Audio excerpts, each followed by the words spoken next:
NASA প্রকাশ করল সুনিতা উইলিয়ামসের পৃথিবীতে ফেরার গুরুত্বপূর্ণ তথ্য।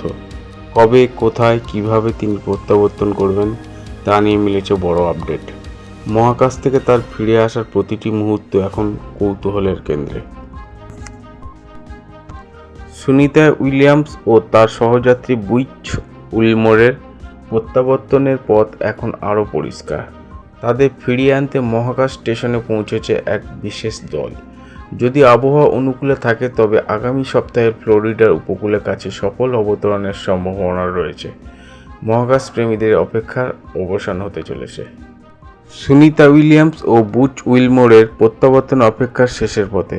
তাদের ফেরাতে ক্রিউ 10 মিশন আজ মহাকাশে পৌঁছাবে।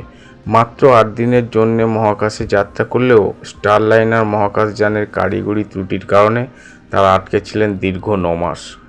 2024 সালের 5ই জুন সুনিতা বোরিংয়ে স্টারলাইনে মহাকাশ যাত্রা করেন। অবশেষে এখন পুরো বিশ্ব তার নিরাপদ প্রত্যাবর্তনের দিকে তাকিয়ে।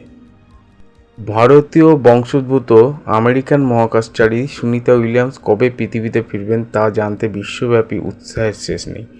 মহাকাশে কাটানো দীর্ঘ 300 দিনের পর অবশেষে তার প্রত্যাবর্তনের কাউন্টডাউন শুরু হয়েছে। সুনিতা এবং বুচ উইলমোরের নিরাপদে ফেরানোর জন্য নাসা স্পেসএক্স ক্রিউ 10 মিশন চালু করা হয়েছে, যা ফ্যালকন 9 রকেটের মাধ্যমে সফলভাবে উৎক্ষেপণ করা হয়েছে। এখন সকলের চোখ তাদের বহনকারী মহাকাশযানে পৃথিবীতে সফল অবতরণের দিকে। নাসার অনুমান অনুযায়ী 20 মার্চ পৃথিবীতে ফিরতে পারেন সুনিতা উইলিয়ামস ও বুচ উইলমোর। তবে এই প্রত্যাবর্তনের পথ সহজ ছিল না। বুধবার ক্রিউ 10 মিশনের উৎক্ষেপণে হাইড্রোলিক সিস্টেমের ত্রুটির কারণে স্থগিত করা হয়েছিল। তবে সকল প্রতিকার অবসান ঘটিয়ে শুক্রবার সফলভাবে উৎক্ষেপণ সম্পন্ন হয়েছে। সুনিতা উইলিয়ামস ও বুচ উইলমোরের প্রত্যাবর্তন নিয়ে আশাবাদী নাসা। বাণিজ্যিক ক্রিউ প্রোগ্রামের ম্যানেজার স্টিভ স্টিচ জানিয়েছেন তিনি এই মিশনে অত্যন্ত সন্তুষ্ট।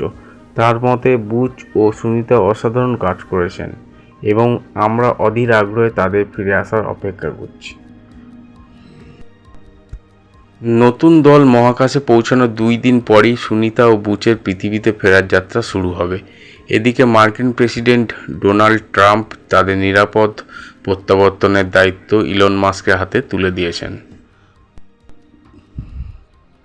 দীর্ঘ 9 মাসেরও বেশি সময় মহাকাশ অবস্থান করে সুনিতা প্রথম নারী হিসেবে একটানা সর্বাধিক সময় মহাকাশে থাকার রেকর্ড গড়েছেন। তবে এটি তার প্রথম কৃতিত্ব নয়। 2006 ও 2007 সালের প্রথম মহাকাশ যাত্রার সময় তিনি 29 ঘন্টা 17 মিনিট ধরে স্পেসওয়াক করে নজির স্থাপন করেছিলেন, যা দীর্ঘদিন মহাকাশে হাঁটার অন্যতম রেকর্ড ছিল। এখন সবার দৃষ্টি সুনিতার ঐতিহাসিক প্রত্যাবর্তনের দিকে।